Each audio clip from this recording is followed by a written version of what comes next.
मेरी आप सब लोगों से ज़ाती दरख्वास्त है कि आप कुरान मजीद को थोड़ा सा पढ़ लें, थोड़ा सा पढ़ लें, तो ये जो गंगा जमुना तहजीब, भाईचारा, हिंदू मुस्लिम सिख ईसाई, ये आपके दिमाग से बिल्कुल क्लियर हो जाएगा।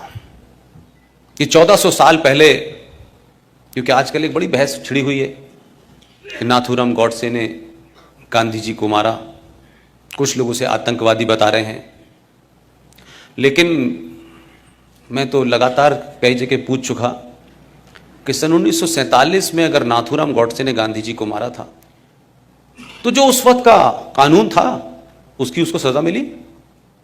उसके मारने को तो किसी ने जस्टिफाई नहीं ठहराया कि नहीं साहब नाथूराम गॉडसे ने कोई महान कार्य किया है। लेकिन एक जवाब नहीं कोई दे रहा कि इस देश का सबसे पहला मुसलमान आतंकवादी कौन था, यह भी लोगों को बताना चाहिए। और गॉडसे ने क्या धर्म से प्रेरित होकर मारा था? उसमें कोई धर्म नाम की चीज थी क्या? यह कहते हुए मारा था कि मैं हिंदू हूं इसलिए इनकी हत्या कर रहा हूं? उसकी अपनी कोई सोच हो सकती है, उसका अपना कन्विक्शन हो सकता है। गलत है सही है, यह गलत विषय है। गांधी जी के हजारों कामों के ऊपर सवाल उठ सकते हैं, डिबेट हो सकती है, यह ठीक किया गांधी जी ने, यह गलत किया। लेकिन यह कोई नहीं कह रहा कि वो भारत के राष्ट्रपिता नहीं है। ये राष्ट्रपिता कब बने, कब रेजोल्यूशन पास हुआ कि वो हमारे पिताजी हैं, ये हमें बताया नहीं गया। भाई हमें पता तो चल जाता कि हमारे पिताजी ये हैं। वो कब कौन सा रेजोल्यूशन पास हुआ और देश में कहां पे ये इतना बड़ा माहौल बना कि देश के सारे लोग उनको राष्ट्रपिता बनाना चाहते हैं। लेकिन मैं कहता हूं कि गांधी जी के हत्यारे के बारे में जब भी बात होती है तो ये देश अपोलोजिस्टिक क्यों हो जाता है? चर्चा होनी चाहिए उसके ऊपर। और ये कौन लोग कर रहे हैं? जो उसामा जी कहते हैं, हफीज सईद साहब कहते हैं, वो कह रहे हैं कि गॉडसे आतंकवादी था। गॉडसे ने गांधी जी को क्यों मारा, इस पे बहस क्यों नहीं होनी चाहिए? उसका परिणाम कुछ भी निकले, मैं ये नहीं कह रहा कि वो सही किया गलत किया, लेकिन इस पे बात क्यों नहीं हो सकती? दिल्ली यूनिवर्सिटी के बीए पास के कोर्स के अंदर अगर यह पढ़ाया जा सकता है कि रावण की छींक से सीता पैदा हुई, यह कोर्स में पढ़ाया जाता है दिल्ली यूनिवर्सिटी के, इस पे चर्चा हो जाने पे किसी को तकलीफ नहीं होती, इसको कहने से कोई नहीं डरता। लेकिन गांधी जी के बारे में गॉडसे ने क्यों मारा? क्या गॉडसे कोई क्रिमिनल था? गॉडसे ने उससे पहले कोई 40-50 हत्याएं की थी? क्या उसका कोई ऐसा बैकग्राउंड था? तो इस पे चर्चा क्यों नहीं होती भाई? और अगर गॉडसे ने जिस भी कन्विक्शन के तहत मारा गया, लेकिन किसी भी कानून के तहत किसी भी हत्या को जस्टिफाई नहीं ठहराया जा सकता। लेकिन एक बात को थोड़ी देर के लिए दूसरे पर्सपेक्टिव में समझें। एक नेता ने अपने देश को भरोसा दिलाया और पूरी ताकत से कहा कि पाकिस्तान अगर बना तो मेरी लाश पे बनेगा। और उस दौर में बहुत सारे लोग थे जो गांधी जी को, उनकी क्या ताकत थी कि जब वो नोआखली के दंगों में गए तो जहां हिंदू मुसलमान लड़ रहे थे, हाथों में तलवारें थी लोगों ने हथियारों से हाथ से उनके तलवारें गिर गई। गांधी जी के कहने से इतनी स्ट्रांग अपील थी। तो नाथूराम गॉडसे को भी लगा कि ये देश महफूज है, कम से कम ये गांधी के होते हुए नहीं होगा। आप में से किसी ने 15 अगस्त 1947 को जब इस दिल्ली में जश्न मनाया जा रहा था तो बंगाल में और पंजाब में क्या हो रहा था, ये किसी को अंदाजा है? ये क्यों नहीं देश को बताया गया? और हिंदुस्तान के कौन से डॉक्यूमेंट में लिखा है कि 15 अगस्त 1947 को भारत आजाद हुआ था? कोई डॉक्यूमेंट नहीं सरकार के पास। नेशनल आर्काइव दिल्ली में चले जाएं, उसमें लिखा है 15 अगस्त 1947 को ट्रांसफर ऑफ पावर हुआ है। लेकिन हम गीत गा रहे हैं आजादी के। लिहाजा गांधी जी ने जो भरोसा देश को दिया, कोई तस्वीर ऐसी याद है हिंदुस्तान के किसी छोटे बड़े अखबार में कि जिस दिन 15 अगस्त को झंडा फहराया जा रहा था तो गांधी क्या कर रहे थे, गांधी थे कहां बैठे हुए थे? कोई प्रतिक्रिया है उनकी? तो ये आजादी, जिसको आप आजादी कह रहे हैं, जिसको हम सब लोग आजादी समझ रहे हैं, जिसमें 21 लाख लोगों की सरकारी रिकॉर्ड के हिसाब से मौत हुई है। सबसे ज्यादा लाशें पंजाब से की, सबसे ज्यादा उसके बाद लाशें बंगाल में हुई। गांधी के हत्यारे की चिंता है लोगों को। 21 लाख लोगों का मर्डर हुआ, 21 लाख लोग मारे गए, उनका जिम्मेदार कौन है? उसकी भी कोई जिम्मेदारी लेगा कि नहीं लेगा? वो किसके खाते में जाएंगी भाई? और क्या इस देशवासियों से पूछा था आपने कि हम एक लाइन खींच देंगे पंजाब से और एक लाइन खींच देंगे बंगाल में और ये मुल्क को हम बांट देंगे? ये किसने तय किया था? कौन कॉन्स्पिरेटर थे? क्या गांधी जी को नहीं पता? क्या गांधी जी की सहमति से नहीं हो रहा था? कि गांधी जी को नहीं पता था कि कौन कौन लोग इसमें शामिल हैं? तो गांधी जी की क्या प्रतिक्रिया थी भाई? अंबेडकर से उनका किसी बात पे विवाद हो गया तो अंबेडकर जी के पास पहुंचे और कहा कि मैं आपकी बात से सहमत नहीं हूं, और धरने पे बैठ गए।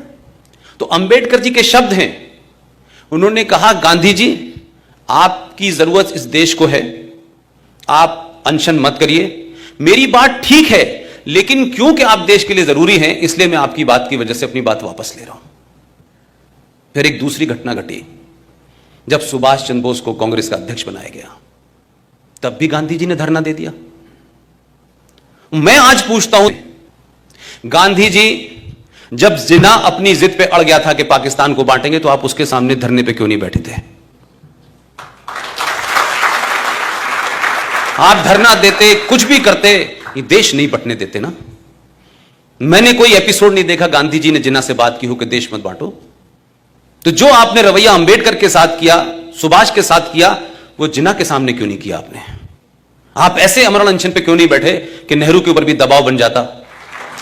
तो हम किसी आदमी को एक देवता की जगह बैठा दें और फिर उससे कहेंगे जो तुम कर रहे हो वो ठीक है, और उस पर सवाल उठाएंगे तो लोग कहेंगे देखिए साहब गांधी जी के बारे में, गांधी जी ऐसे थे। भाई गांधी जी को क्रिएट किया गया, मेरा मानना यह है।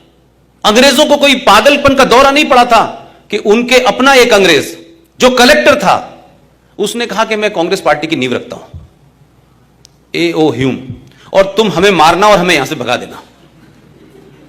इतनी सहमति तो मैंने कहीं नहीं देखी आज तक।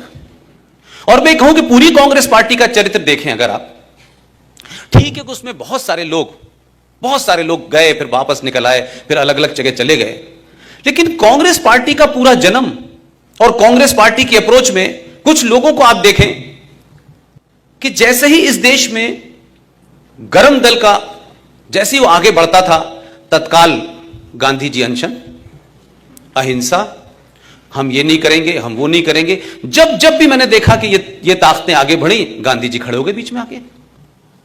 और वही ग्रुप जिसे मैं चंडाल चौकड़ी कहता हूं, वही उनके साथ थी।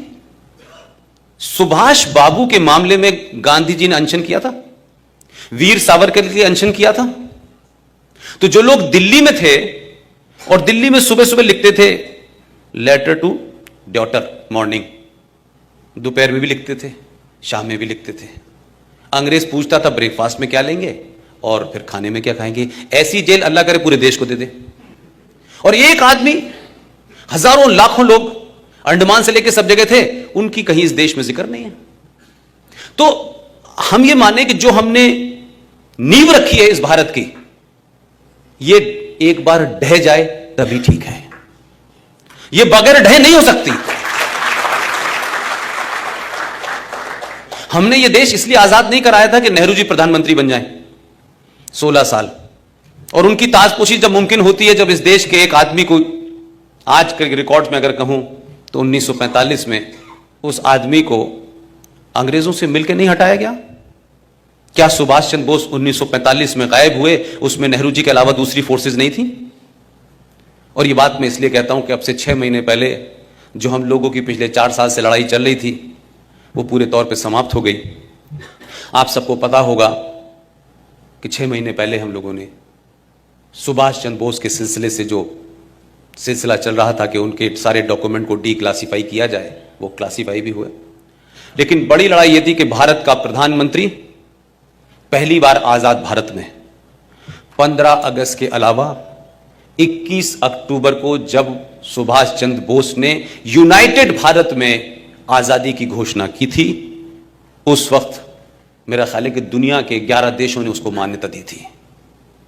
यह डर कांग्रेस के लोगों को लगा कि हम तो ट्रांसफर ऑफ पावर में बैठे हैं कि हमारा नंबर आने वाला है, ये बीच में कहां से आ जाएगा। तो क्या कॉन्स्पिरेसी हुई कि 43 से 45 तक सुभाष गायब हो गए, और अभी 6 महीने पहले जब भारत के प्रधानमंत्री 21 अक्टूबर को भारत के लाल किले पे 15 अगस्त के अलावा दोबारा गए और झंडा फहराया।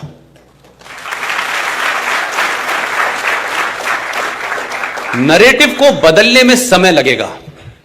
अगर यह भारत आज बन रहा होता तो आपकी लड़ाई बहुत मुश्किल नहीं होती। समस्या यह है कि हमारे घर में हमारे ही बच्चे हमारी ही जनरेशन के लोग पिछले 70 साल से जो उनको इंजेक्ट किया गया है इतिहास के नाम पे, उनके अंदर से उसको हटा करके उसको गलत साबित करके जो सही बात है वहां तक पहुंचने में एक लंबा समय लगेगा। इसलिए ये लड़ाई ज्यादा लंबी है।